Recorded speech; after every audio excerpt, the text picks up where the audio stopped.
Good morning, Lawrence, and welcome to Chamber Chat. Each month, Chamber Chat features chamber members so you can hear good news in our business community and get to know our regional partners on a deeper level. Today, my guest is Adam Courtney with KU Innovation Park. KUIP, as it's also known, is located on University of Kansas West Campus at 2029 and 2033 Becker Drive. Their vision is to be a thriving community of innovators, leaders, and researchers on a mission to improve our region and leave a lasting global impact. Impressive. Providing resources from virtual tenancy to specialized wet lab, KU Innovation Park promotes entrepreneurship and commercialization for bioscience and technology from concept to industry. The Chamber is proud to be part of this great work. Welcome, Adam. Thank you. Thanks for having me on Chamber Chat today. Delighted. Tell us more about KU Innovation Park. Sure. KU Innovation Park, while it has KU in its name, is actually a unique coalition of local partners. The founding partners are the Chamber of Commerce, the City of Lawrence, Douglas County, and the university, whose visionary leaders came together more than 15 years ago to establish this economic development organization whose mission is to create, recruit, retain, and grow life science and tech companies, leveraging the assets of the university, which is the largest regional economic asset that we have, and to create a more modern, diverse, and resilient community. Fantastic. So what does that look like to the layperson? How many buildings, jobs created? Sure. And that's how we measure our success is the companies we create, the jobs that they create, and the payroll. And so we have 72 companies in our system with 690 jobs and about $46 million in annual payroll. And so that looks like real estate as well. And so we have two buildings on West Campus, although we call them the main building in phase 3. They were built in 3 phases. And so many of those companies and jobs are housed out on West Campus. And that real estate's really important to what they're doing. A lot of it has specialized wet lab space and space for those companies, but also proximity to the university, which is important to many of those companies as well. I imagine. So let's talk about what the phases look like and how full they might be. So phase 3, I know, is officially full. Correct. Phase 3 is officially full as of February this year. The last of the space was turned over to the company. That phase is actually a graduate facility, and so it contains many of the companies that were in our incubator facility who have grown, and to keep those companies here and growing, we need that specialized space for them. And so it operates as a graduate facility. Our main facility now has space, and it's more of our incubator facility, and it's really important to getting those startup companies in there, start them growing so they can grow into companies that need more mature space. Some of them grow out into the community, into space as well. Well, one of the things that I think is really tremendous is that you've got some award-winning startups. That is correct. 2024 has been a great year to start. Startland News of Kansas City has named 2 of our companies in the top 10 to watch for 2024, which is great. Invari was founded by Dr. Perry Alexander at the university, who came to the park. And so we developed a company. We then found executives, Jason Rogers and Dr. Wesley Peck, to come in to be CEO and CTO, and that company's off and running. The company's focused on cybersecurity efforts for operating systems. And then the second is Improve Sports, was founded in 2022, and they connect people and businesses to golf, tennis, and pickleball lessons with a focus on access and inclusion through connection. So Wow. It's a great opportunity for those 2 companies and really showcasing them in our region. So talk to me about what's coming up next then. What's the next phase building, and what will that focus be? Yeah, so we have a couple of phases. The first would be what we call phase 4. It's the Kansas National Security Center, leveraging the strengths of the university in those areas and the strengths of our companies. And so that would focus on remote sensing, cybersecurity, telecommunications technologies. And then longer term, phase 5 is a bioinnovation and sustainability center focused on those animal health, human health, and sustainability companies. So that phase 5 really builds on the animal health corridor that we're seeing regionally, along with many major partners that are international companies. Correct. And so you wouldn't think KU and animal health because we don't have a veterinary school, but a lot of those animal health technologies are drug development, and KU has a strength in drug development, their School of Pharmacy. Argenta is one of our companies that's in the animal health. It's actually a New Zealand company, but its main headquarters is now in Lawrence. It has grown out of an incubator and has taken the last of that space in that phase 3 building that we were discussing previously. And it has a large amount of wet lab space within that building to do some of its scale-up work and drug formulation work in that space as well. So for those of you who may not be aware, there is a large patch that KU Innovation Park currently is building out, and there's a development plan that is coming. I would really like to hear the nuts and bolts of that, Adam. Correct. The Innovation Park is focused on a 15-year plan, which includes up to 10 phases. And so we're in phase 3 looking at 4 and 5. And so over those 15 years, we'll try to build out to 10 phases. And that'll be significant growth of the business and research, but providing amenities and a place for those companies to grow, it's important to have amenities. And so the endowment is focused on the crossing, and many people have probably seen that developing as well at 23rd in Iowa. And they're focused on residential, retail, daycare, which is about to be finished soon, and I think they've already started enrollment for that facility as well, which is great because that's one of the biggest needs of our companies is daycare. But other amenities include restaurants, and I believe there's going to be a grocery store in there, and so those will be great amenities to marry with the business and research that we're focused on and kind of build out that live, work, play community there on West Campus. So not only are you looking at the idea of innovation through technology and entrepreneurship, but you're also looking to bring it to our Lawrence community. I mean, this is a pretty substantial development and opportunity for a part of Lawrence that people probably have not thought about for quite a long period of time. I mean, this was soccer fields, yes? Correct. And that's, to me, one of the most exciting aspects of this and opening up West Campus. It will be make that piece of land a community asset, and it'll bring community in. And I think tighten the relationship between the university and the community as well.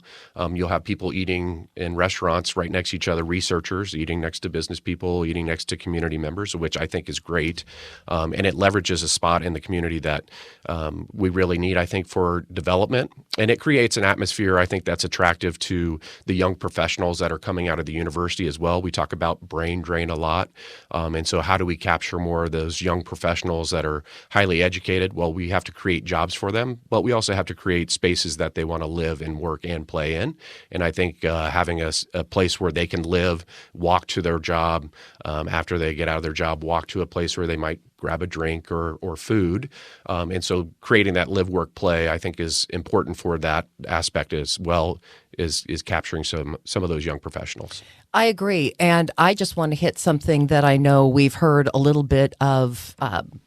There are people every once in a while who get concerned when they see growth like that and what they perceive might be a competition to what is happening in other parts of town. And I think it's important for us to address the fact that we have a labor shortage. We need talent to stay in the pipeline. Fantastic folks leave this community. And I think when we really decide to be innovative about knowing that community is collaboration and that we don't have to be in competition with one part of town or another, all parts of town, town and gown, we can all commune together and create a more vibrant Lawrence. Speak to the thought behind what you guys are hoping to achieve really long term. What's the long range plan? Yeah, I think, focusing on diversifying the economy. I mean, I think Lawrence, if you look at it, is highly dependent on service industry. And so we also have a large percentage of the population that leaves the community every day to go find its job. We're a highly educated community. So creating more of those jobs for the people that live here, for the people who are graduating out of the university, I think are really important. Diversify the economy, make it more modern and resilient. We've got a lot of assets in tech and research. And so can we build companies around some of that technology that's spinning out of the university instead of licensing out to Silicon Valley or somewhere else? Let's build startups around some of that technology, get the companies growing and staying here, creating those jobs for the community. I remember not even just prior to the pandemic, and a lot of the conversation in the business community, and particularly within Chamber and EDC, was focusing on wanting to grow tech jobs. And the idea, and people asking, why can't Lawrence bring more tech? Because we're so smart and we're very techy. And what was so interesting to me at the time was you all were here and you were on the scene, but just not as well known. And I think what I'm seeing now through your new communications efforts, which I think are fantastic, letting people know the level of what you all are doing right here in Douglas County and the worldwide attention and companies that you all are working with. Take a couple of minutes, if you would, brag about some of your partners and who's in your building. Yeah, you talk about our communications efforts. Certainly, we've been hiding on West Campus for 15 years now, and so it's been a goal of ours. And in the fall, we hired a VP of Strategic Communications, Lindsay Slater. She's great. She's been in the community for a long time, formerly part of the Chamber, and so she understands the park, but also the community landscape. So it's been great to have her. If you've looked at our social media, you'll see a lot more of company spotlights and newsletters and our park points that have been developed by Lindsay. And so hopefully just making people more aware of what's happening and what type of companies are out there. You talk about Icorium, which is a company that's spun out of the university. And so it's a sustainability company working on refrigerant recapture. And so there's a lot of cool tech. A lot of the things that we do, and I haven't mentioned this before, but is important to what we're doing, is our business services. And so those are services that we give to companies for free, and we come in and every company is different. And so can we leverage some assets of the university for a company in research? You know, is there equipment they need to use? But also, can we help them with their business plan, market assessment? Can we get them incentives? Capital is really important to these companies, early stage capital. They don't often fit the bigger incentive packages for larger companies. And so how do we piece together and couple together capital for these companies? And so we just really try to meet every company where they're at, make an assessment. Every company is a little bit different. One of them might be a researcher that wants to stay in his lab, doesn't want to work on the business side. So how do we support the business side while keeping the researcher in the lab focused on the science part of it that's really important to the company's advancement? And so we just try to fill those gaps, meet the companies where they're at with our business services as well. How do you find these companies, or how do they find you? Yeah, and a large portion of them are spinning out of the university, but it's also companies that are coming to be close to the university to leverage the assets of the university. Has Panasonic or any of the economic development around here begun to influence who you're seeing?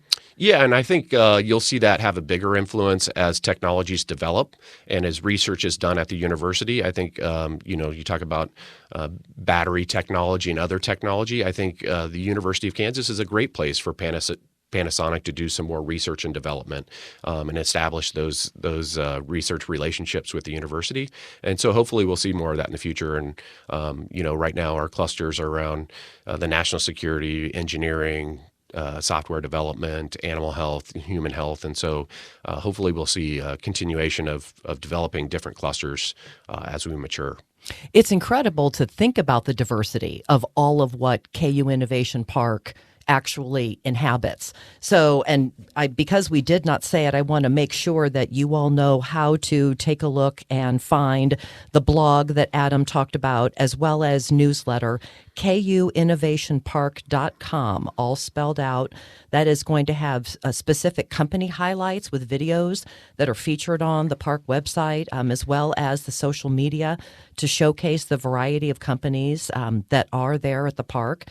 And if people are interested in community space, this is something I have to give a private plug for. I work with a group of ladies called Elevate Lawrence, and you guys were generous enough to let us use your conference room for essentially a community event. Yeah, and we really feel like we're a community asset, and so we're trying to get that out there more. We have lots of people that come in. We have a large conference space that'll hold up to 200 people, and smaller conference spaces that we can leverage for community organizations to come in. Certainly, as we look at supporting businesses, your program was really important to women run businesses and entrepreneurs, and so it was great to have you in. But we're always looking at ways to provide resources to our companies that can get involved in other groups in the community. You think about entrepreneurship groups, and so we're always looking to bring in resources, whether it be a lunch and learn, someone to talk about a topic that's interesting to our companies.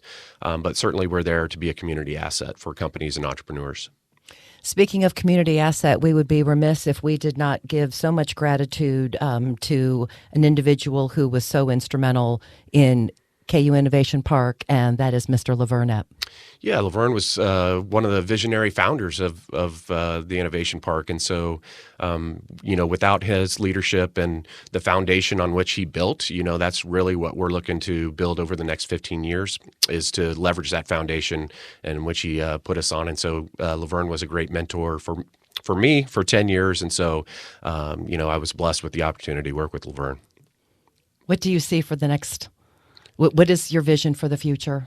Yeah, I mean, it's really continuing to build on that 15-year plan. We're creating demand for space, a lot of specialized space, wet lab space. And so if we're not building out in front of that demand, we're really at risk of losing these companies that we're building and growing here. And so it's just our goal is to keep ahead of that demand and make sure we're keeping these companies here. Thank you for your leadership, Adam. Thank you. To learn more about the Chamber and how we promote the voice of business locally as well as regionally, please visit our websites, lawrencechamber.com and edclawrence.com.